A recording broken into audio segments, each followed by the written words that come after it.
On a eu une sacrée surprise il y a quelques jours. L'airdrop de Celestia qui sort de nulle part, mais surtout qui va même chercher des personnes qui n'ont jamais interagi ni avec Celestia ni avec Cosmos. On va donc regarder comment cette sélection faite par Celestia retourne complètement le game. Mais juste avant d'attaquer le cœur du sujet, j'ai eu plusieurs retours sur ça marche pas, je sais pas comment claim, etc. Du coup, on va faire un petit topo rapide là-dessus. Pour pouvoir récupérer ton airdrop, il va te falloir un wallet Kepler, ou équivalent qui fonctionne sur Cosmos. Et en plus de ça, ton wallet Metamask que normalement tu possèdes déjà. On va donc aller sur la page officielle et on va checker notre éligibilité. Ici, on va voir plusieurs façons de le faire et c'est là que ça porte à confusion. Dans un premier temps, moi ce que j'ai fait, je suis allé dans Check Address Manually et je me suis amusé à coller mon adresse Ethereum. Du coup, juste ici, j'ai l'information et tu peux voir que je suis éligible pour Early Adopter Ethereum Rollups. À partir de là, j'ai juste à connecter le wallet et à faire une signature pour arriver à la page suivante. Alors ici, toi tu n'auras pas directement cette page, moi je l'ai tout simplement car j'ai déjà validé. Bon, à la place, on va te demander de connecter le wallet Kepler sur lequel tu veux recevoir ton airdrop. C'est ce que tu vas faire et suite à ça, ce sera tout bon. Et autre chose à noter, tu peux également vérifier ici directement avec ton adresse Cosmos. On va donc sélectionner Cosmos Wallet.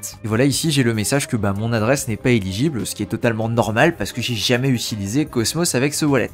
Mais toi, si tu stacks des atomes, c'est possible qu'ici tu récupères quelque chose. En faisant ces actions, tu t'assures qu'au jour de lancement de la blockchain, c'est-à-dire dans environ 19 jours, eh bien tu reçoives tes tokens directement sur ton wallet Kepler. Et si je dis pas de bêtises, normalement c'est le 16 octobre qu'il y aura ce lancement. Donc oui, c'est normal que tu ne reçoives rien aujourd'hui, le lancement c'est effectivement dans 19 jours. Voilà, je pense que j'ai dit le principal concernant le claim. On va maintenant pouvoir s'intéresser aux conditions et voir comment elles changent absolument tout. Pour ça, on va plonger dans la documentation associée et je te promets que je vais faire mon maximum pour pas que ce soit ennuyeux. Ce qui va nous intéresser, c'est ce cadre-là dans lequel on peut voir la répartition. On va donc avoir 20 millions de TIA qui sont distribués à la recherche et au bien public, ainsi qu'au premier projet de l'écosystème. On a ensuite à nouveau un lot de 20 millions, et celui-ci il est pour nous les dégénérés qui utilisons les rollups d'Ethereum, c'est-à-dire tout ce qui est Layer 2, et ensuite il y a une troisième fois 20 millions de coffres forts, et celui-ci il est pour les personnes qui vont stacker sur Cosmos, ainsi que les IBC Relayers. Alors j'ai aucune idée de ce que c'est, donc j'ai fait une recherche, et a priori ce sont des personnes qui font tourner des serveurs. Et ces serveurs-là ont l'air de faire le lien entre les différentes blockchains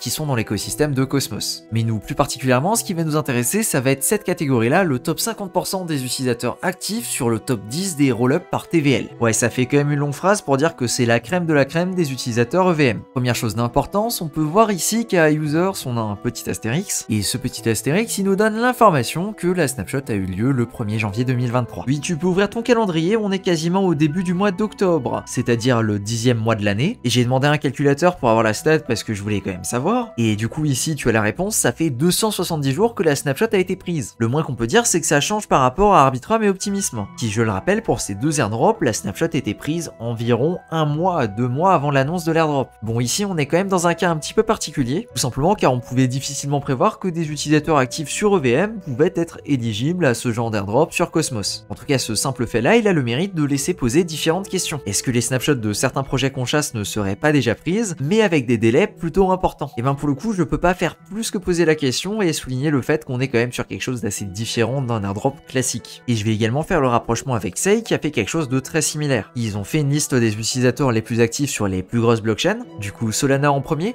Ouais, pourquoi pas. Ethereum, Arbitrum, Polygon, Binance Smart Chain et Osmosis. Et ces utilisateurs-là, s'ils bridgeaient des fonds vers Sei, eh bien ils étaient éligibles à un coffre qui contenait une certaine quantité de Sei. Il me semble que pour les personnes qui ont bridgé plus de 10K $, c'était vachement intéressant. On retrouve ici une mécanique similaire à venir sélectionner les utilisateurs les plus actifs d'autres blockchains. A noter que pour point commun, Sei et Celestia, on va avoir deux blockchains qui sont des L1 qui étaient en testnet. Et du coup, vu que c'est des L1, elles sont obligées de lancer avec un token. Ouais, c'est plus un secret en 2023. Et juste récompenser les utilisateurs du testnet, a priori ça suffit plus et surtout c'est pas suffisant pour faire en sorte que la blockchain soit utilisée. On l'a très bien vu avec Sui qui ne fonctionne que parce qu'il y a des incentives encore dessus. Du coup ici on observe déjà une certaine tendance sur les deux derniers airdrops, c'est de venir récompenser les utilisateurs actifs. Et pas uniquement sur les testnets, mais les utilisateurs les plus actifs en dehors de ces blockchains. Sachant que Sei comme Tia ne sont pas des blockchains qui sont EVM compatibles. De mon côté je trouve ça plutôt smart et je pense que c'est une bonne décision de partir sur ce genre de choses. Et ce même si l'activité rétroactive n'est pas directement bénéfique à l'écosystème qui fait l'airdrop. Maintenant tu vas me dire que c'est bien beau tout ça, mais comment ils sont sélectionnés les petits cracks qui reçoivent ces airdrops? Alors pour ça j'ai pas réussi à trouver des informations pertinentes donc je vais pas en parler ici, mais par contre pour le TIA on a tout un document explicatif. Déjà dans un premier temps il fallait avoir une balance de plus de 50 $ sur les 10 networks principaux. Il y en a d'ailleurs 2-3 qui sont assez comiques, notamment ZK Synclight et Loopring, que je ne comprends pas comment ils ont pu finir dans la liste, mais passons. La snapshot pour cette balance a été prise le 1er janvier 2023, et du coup si tu avais cette somme c'était bon, et si tu l'avais pas, bah t'étais d'office services exclus. Alors cette affaire-là, elle est pas très précise. De mon côté, moi j'ai l'impression que ça prend en compte la somme de ce qu'il y avait sur ces différents réseaux, mais j'en suis pas sûr à 100%. Une fois qu'on a appliqué ce premier filtre, il faut maintenant venir scorer ses utilisateurs. Pour ça, ils ont utilisé cette méthode de scoring qui attribue des points en fonction des différentes activités des utilisateurs. Au niveau des critères, on peut citer la date de dernière transaction, si l'utilisateur possède un ENS ou pas, si l'utilisateur a déjà fait une donation à Gitcoin, le nombre d'interactions avec des smart contracts, la somme des montants qui ont transité,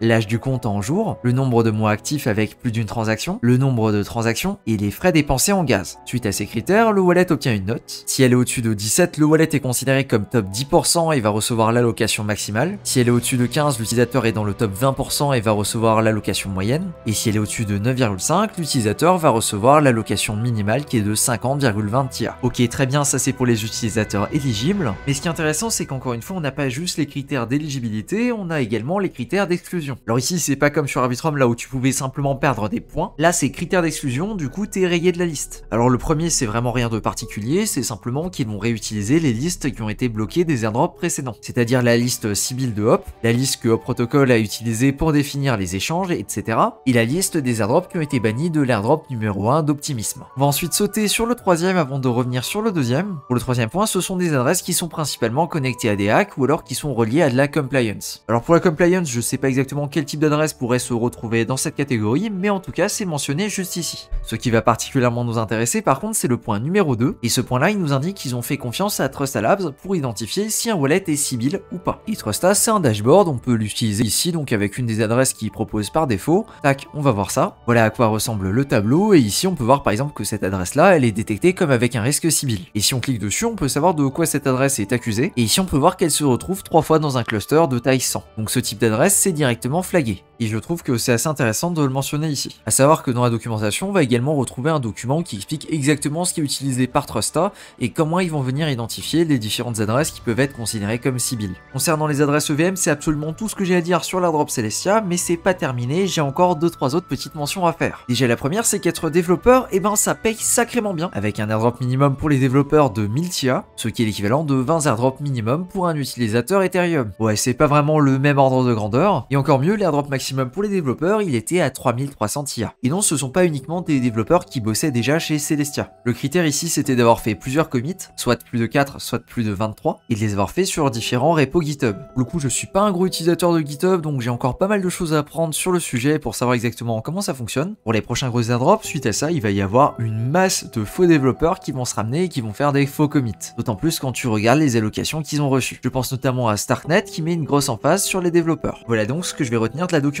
C'est possible que d'autres layer 1 qui vont lancer dans le futur vont faire confiance aux adresses les plus actives sur Ethereum, et par extension les layer 2. Et ça c'est du tout bonus parce qu'en général on est déjà actif sur ces réseaux, notamment pour chasser du layer 0 ou du Zcassing par exemple. A noter que ça fait plusieurs fois qu'il y a deux critères qui reviennent et qui font gagner pas mal de points, c'est d'avoir un ENS, du coup une adresse en point Ethereum, et également d'avoir fait une donation à Gitcoin. C'est donc deux points qui sont particulièrement importants quand on va venir juger une adresse. Autre chose à noter, c'est également quelque chose qui permet d'éviter massivement les bots, parce que les bots vont difficilement se retrouver dans le top 50% des utilisateurs sur les différentes blockchains. À la place de ça, ils vont plutôt grinder le leaderboard sur un airdrop particulier. Et du coup, ce genre de stratégie, ça peut être très intéressant pour appliquer un premier filtre. On notera également que le montant minimum sur le wallet a été relevé. Pour Arbitrum, il fallait avoir au minimum 10 $ sur le wallet. Ici, on est plutôt à 50 $ minimum dessus. Alors, on n'est pas dans des sommes astronomiques et je pense que la majorité des gens rentrent dans ce critère-là. Mais c'est également une tendance à noter et je serais pas étonné qu'à terme, on ait des 100 $ plus par exemple. Donc, si tu essayes de gratter avec des petites sommes, eh bien, fais attention là-dessus. Et le dernier point, c'est que les activités annexes, eh bien, elles peuvent également être très intéressantes comme être développeur sur un de ces projets. Voilà ces informations que j'ai réussi à tirer en lisant la documentation de cet airdrop. Alors je sais que c'est pas forcément le truc le plus passionnant, on est d'accord là-dessus, mais ce genre d'informations ça permet d'être au courant et pas de se réveiller un jour en te rendant compte que